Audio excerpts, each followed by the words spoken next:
कोई कहे कि आज़ादी का मतलब है अपनी इच्छा से पढ़ाई कर पाना, अपनी इच्छा का रोजगार कर पाना, अपनी इच्छा से अपनी रुचि से समय व्यतीत कर पाना।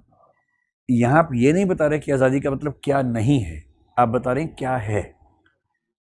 तो अक्सर क्या होता है कि नेगेटिव फ्रीडम पहला लेवल होता है, पॉजिटिव फ्रीडम दूसरा लेवल होता है। पहले हम सबको क्या आज़ादी देंगे कि कोई आपको बांध नहीं सकता है। हेबियस कॉर्पस का मतलब क्या होता है कि आपको जेल में कोई नहीं डाल सकता बिना कानून के, तो आपको कोई जेल में नहीं डाल सकता, ये नेगेटिव फ्रीडम है।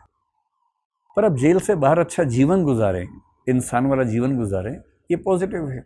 एक बहुत सरल एग्जाम्पल में कहें, हमारा संविधान कहता है कि हम देश में कहीं भी घूम सकते हैं, लिख तो दिया कहीं भी घूम सकते हैं, पर टिकट के पैसे है नहीं किसी के पास। तो आप कहीं भी घूम सकते हैं, कोई आपको रोकेगा नहीं, नेगेटिव फ्रीडम है।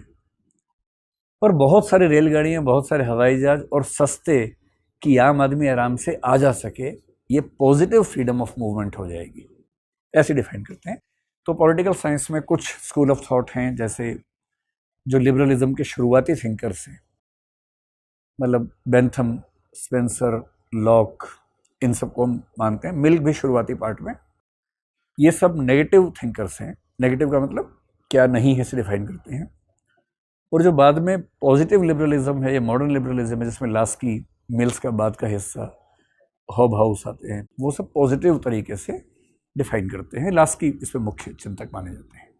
सर, भारतीय संविधान में article 21 right to life and personal liberty, अब सर जीने का अधिकार तो होता ही है, फिर उसके लिए अलग से कहीं लिखने की क्या जरूरत पड़ी कि खाने का अधिकार, पीने का अधिकार, सांस लेने का अधिकार? ये नहीं लिखा भाई संविधान में, कहाँ लिखा हुआ है खाने पीने सांस लेकिन इसमें बहुत इंटरेस्टिंग बात पता है क्या है?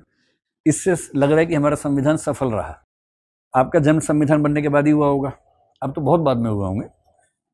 21वीं सदी के हैं आप, 20वीं सदी के हैं, हमारी सदी के ही हैं, ऐसा मतलब ठीक है। ये कितनी प्यारी बात कर रहे हैं कि सर जीने का अधिकार तो होता ही है। तो एक बार उत्तर कोरिया में जाके रह के देखिए कुछ दिन, जीने का अधिकार होता ही है, ये आप कह पा रहे हैं, ये कितनी खुशी की बात है कि हमारे देश के नागरिक को कम से कम ये भरोसा है कि जिंदा तो रहेंगे ही, कोई मार तो नहीं सकता है हमें। हालांकि एनकाउंटर्स यहाँ भी हो रहे हैं, ऐसा नहीं है कि नहीं हो रहे हैं, लेकिन वहां जो स्थिति है उत्तर कोरिया में, कब शासक का मन किस पे खराब हो जाए, अगले सेकंड में कितने कुत्ते उसको खा जाएंगे या तोप के आगे उसको बांध के गोले से उड़ा देंगे, वहां तो ये होता है। किसी राजतंत्र में जाके देखिए, मोनार्की में जीने का अधिकार क्या होता है।